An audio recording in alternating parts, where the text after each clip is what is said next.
ومولانا محمد معدن الجود والکرم ومنبع العلم والحلم والحکم وصلاة وسلاما دائما ابدا علیک یا سیدی یا رسول اللہ وسلم علیک یا سیدی یا حبیب اللہ۔ حمد و صلات کے بعد سب سے پہلے اللہ رب العزت کی بارگاہ اقدس میں یہی عاجزانہ التجا اور دعا ہے کہ اللہ جل شانہ اپنے فضل و کرم سے اپنے حبیب مکرم صلی اللہ تعالی علیہ وآلہ وسلم کے صدقے میں کہ نیک بندوں سے نسبت کے طفیل بالخصوص حضور سیدی و مرشدی آقائی و مولائی استاذی و سندی محبوب العارفین ممتاز الاولیاء سالار الحفاظ شیخ القرآن قبلہ و کعبہ الحاج الحافظ قضِ جمعہ کو ایسا منظور و مقبول فرمائے کہ اللہ کریم اس کی برکت سے نہ صرف ہماری بلکہ ہمارے والدین کریمین کی، ہمارے اہل و عیال، عزیز و اقارب، دوست، احباب جمعہ ہے، اور یہ بابرکت بڑی فضیلت و عظمت اور بزرگی و تقدس کا حامل ہے، اور بہت سارے اسلامی اور اندر لیے ہوئے ہیں۔ انہیں کو کیسی شان عطا فرمائی ہے۔ قرآن مجید و فرقان حمید کی سورۃ التوبہ 9ویں سورت ہے،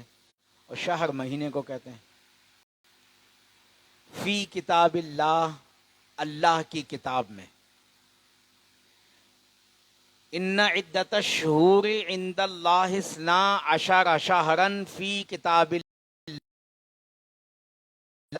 آگے ارشاد فرمایا یوم خلق السماوات والارض، یہ اس دن سے ہے کہ جب سے اللہ تبارک و تعالی نے آسمانوں اور زمین کو پیدا فرمایا، اور پھر فرمایا من، یہ جو اسلامی سال میں 12 مہینوں کی تقسیم ہے، ماہ ذوالحجہ شریف تک، یہ تقسیم کسی انسان کی نہیں ہے بلکہ خود خالق کائنات مالک ارض و سماوات کی ہے، اور یہ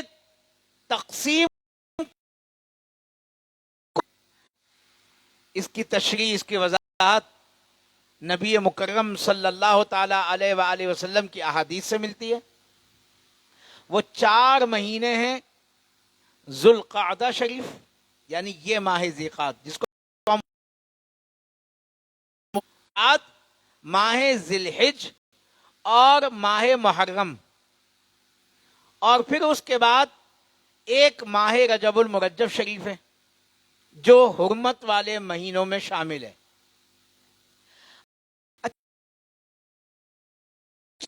کیوں سمجھا جاتا تھا کہ دیگر انبیاء اور رسول کی شریعتوں میں بھی یہ مہینے عزت و عظمت والے تھے، بزرگی والے تھے، اور انہوں نے اپنی امت کو اس کی تعلیم دی تھی۔ چنانچہ اہل عرب بزرگی ان مہینوں کو عطا فرمائی، تو اہل عرب بھی ان مہینوں میں جنگ و جدال، قتل و قتال اور فتنہ و فساد سے گریز کرتے تھے، وہ حرام سمجھتے تھے ان مہینوں میں جنگ و جدال کرنا، قتل و قتال کرنا، جس کو ہم کہتے ہیں وجہ ہے نا، زی کے معنی یا زو کے معنی ہوتے والا، جیسے ہم کہیں ذی وقار، یا ہم کہیں ذو الفضل، یہ قرآن کریم ہے نا، واللہ ذو الفضل العظیم، اور اللہ بڑے فضل والا ہے۔ اس میں یا وطروں میں سنت تحیات کے بعد درود پاک بھی پڑھنا چاہیے، درود شریف اور دعا بھی پڑھنی چاہیے۔ تو اور جو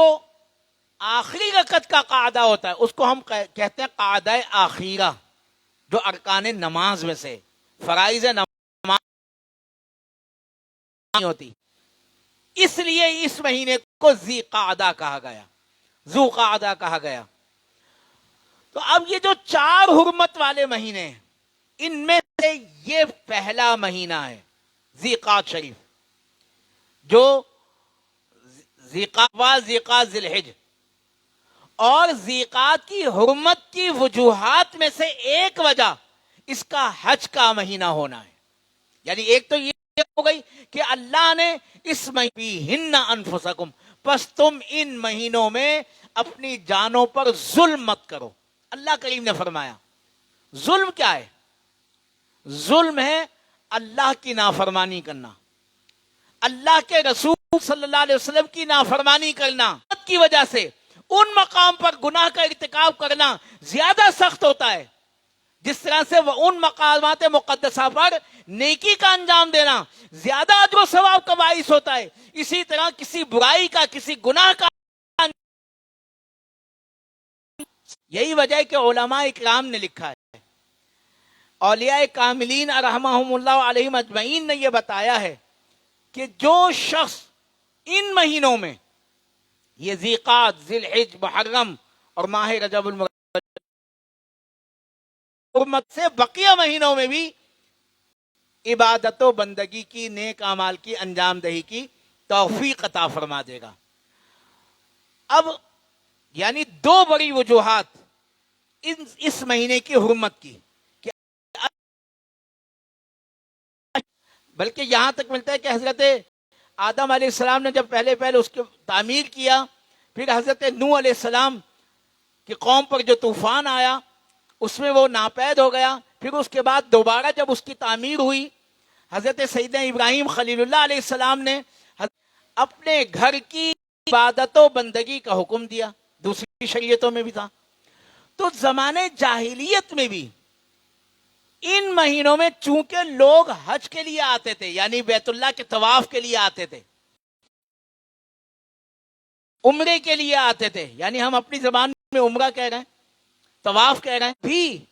اس زمانے میں ان مہینوں میں جنگ و جدال نہیں کرتے تھے تاکہ لوگ آسانی کے ساتھ سفر کر لیں اور امن و عافیت کے ساتھ کھانے آیا۔ کوہ طور پر پہلے 30 دن 30 راتوں کا اعتکاف کا حکم دیا، وہاں اعتکاف کیا حضرت موسیٰ علیہ السلام نے، 30 روزے رکھے، وہاں مقیم رہے، پھر اس کے بعد مزید 10 دن اللہ تبارک و تعالیٰ نے 40 روزے مکمل ہوئے، تب اللہ تبارک و تعالیٰ نے حضرت موسیٰ علیہ السلام کو نئی شریعت اور کتاب توریت عطا فرمائی۔ تو یہ بھی اس کی اہمیت ہے۔ پھر اس کے بعد حضور نبی مکرم صلی اللہ تعالی علیہ وآلہ وسلم کے عہد میں ہجرت مدینہ کے بعد حضور نے جتنے عمرے فرمائے، جو نکاح فرمائے امہات المومنین سے، ان میں سے حضرت زینب رضی اللہ تعالیٰ عنہ اور حضرت میمونہ رضی اللہ تعالیٰ عنہ سے نکاح اسی ماہ ذی قعدہ شریف میں فرمایا آپ نے۔ ہمارے یہاں تو برصغیر پاک و ہند میں اس مہینے کو بعض لوگ خالی کا مہینہ بھی کہتے ہیں نا، ہمیں یہ ماہ ذی قعدہ شریف عطا فرمایا، بڑی عظمت و بزرگی والا مہینہ، حرمت والے مہینوں میں سے پہلا مہینہ،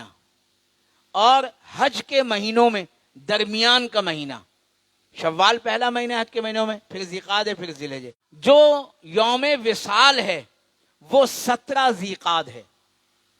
اسی مہینے کی، یعنی جو آئندہ جمعۃ المبارک آئے گا وہ خاص ان کے وصال کی تاریخ ہے،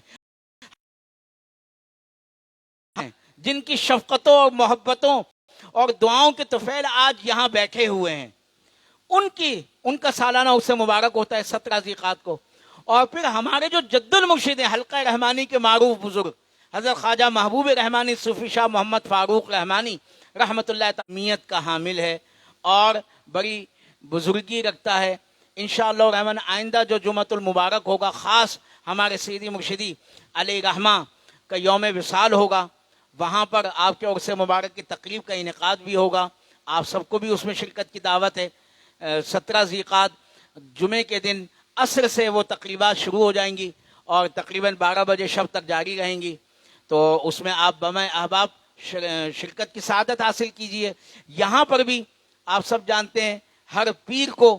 نماز عشاء کے بعد حلقہ ذکر ہوتا ہے، محفل کا انعقاد ہوتا ہے۔ تو 17 ذیقعات کے بعد 20 جون کا جو پیر ہوگا اس میں انشاءاللہ الرحمن یہاں پر بھی ہمارے سیدی مرشدی علیہ رحمہ کے عرس مبارک کی محفل کا بعد نماز عشاء انعقاد ہوگا، اس میں بھی آپ شامل ہوں۔ اور پرسوں اتوار والے دن انشاءاللہ جو جامع مسجد رحمانیہ گلشن اقبال کراچی میں ہے، وہاں پر بھی انشاءاللہ الرحمن ہمارے سیدی مرشدی علیہ رحمہ اور ہمارے جد المرشدی حضرت خواجہ محبوب رحمانی صوفی شاہ محمد فاروق رحمانی علیہ رحمہ کے سالانہ عرس مبارک کی محفل کا انعقاد ہوگا۔ اسی میں مدارس رحمانیہ کے طلباء کے مابین تقسیم انعامات کی تقریب ہوگی، اس میں بھی جس کو اللہ توفیق دے ضرور شرکت کریں۔ عصر سے عشاء کے درمیان اتوار والے دن محفل ہے، اور جو آئندہ جمعے کو جو محفل ہوگی یہاں مدینہ مسجد میں، تو اس میں انشاءاللہ جو مدارس رحمانیہ سے اس سال جن طلباء نے تکمیل حفظ قرآن مجید کی سعادت حاصل کی ہے ان کی انشاءاللہ دستار بندی بھی ہوگی، ان میں اسناد کی تقسیم بھی ہوگی، تو ضرور اس میں شامل ہوں اور ان طلباء کو اپنی دعاؤں کے ساتھ بھی نوازیں۔ اللہ تبارک و تعالیٰ سے التجا اور دعا ہے کہ اللہ جل شانہ ہمیں اس ماہ